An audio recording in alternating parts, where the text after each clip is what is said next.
Me too. Thank you, Mr. Chairman. I recognize the ranking member of the full committee, Mr. Larsen, for 5 minutes.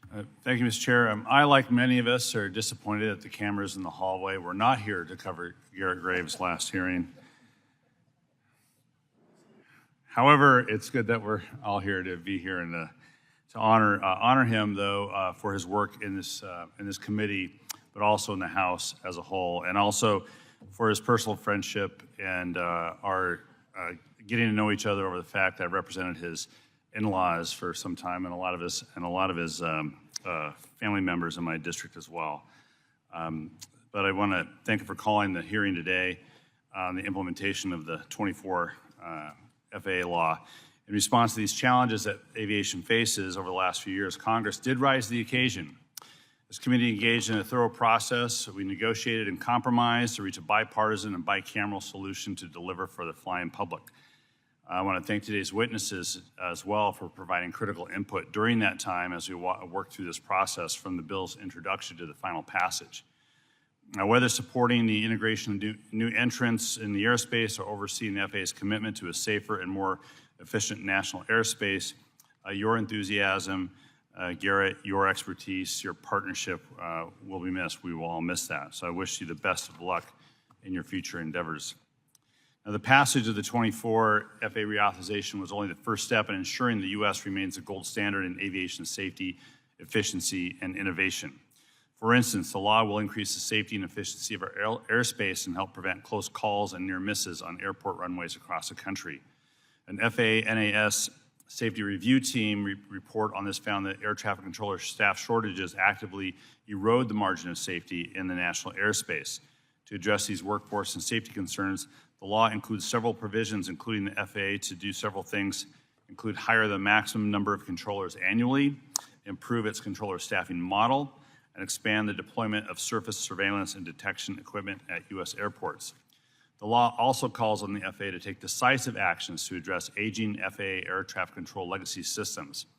These crucial reforms will ultimately enhance the long-term efficiency and safety of our national airspace while creating good-paying aviation jobs.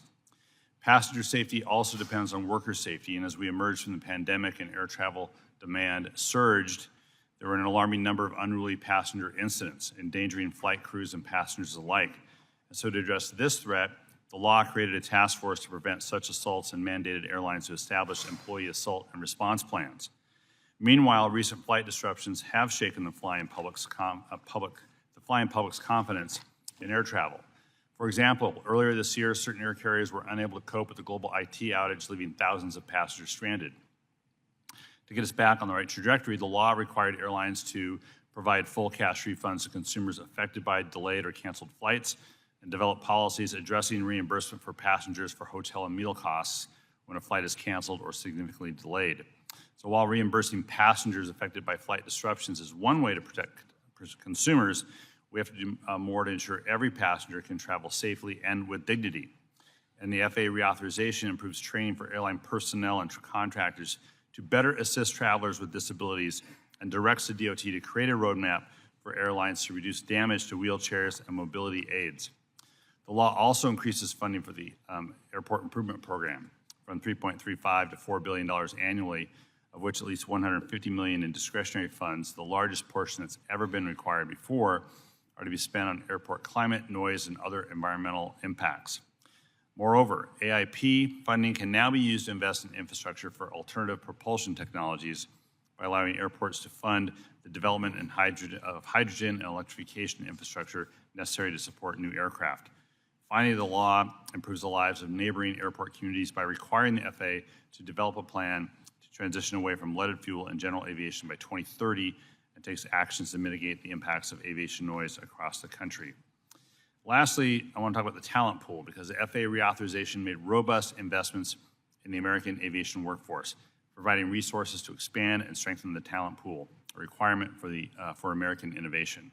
For instance, the law invests $60 million annually in aviation workforce development grants to grow the next generation aviation manufacturer workers, maintenance technicians, and pilots.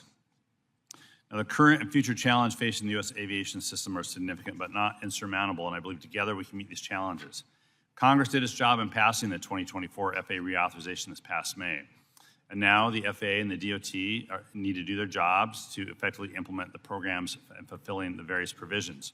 I would note, again, I want to emphasize something that the chair said. Our vote here in the House was 387 to 26, and the Senate was 88 to 4. We know where those 30 people live. But we also know this, a strong bipartisan, bicameral support for the FAA reauthorization. The FAA and the DOT knows the job it needs to do because Congress told the FAA and the DOT the job that it needs to do over the next several years. As the new administration comes on board, we want to both help the administration move forward on the work that we assign to the DOT and the FAA to do this, and we can all be successful in doing that, and we help the administration to do that because they already have clear direction on what it needs to do. So with that, I look forward to hearing from our witnesses about the implementation, and again, I'll thank my good friend Garrett Graves for his service here at the committee and to the House. Thanks, Garrett.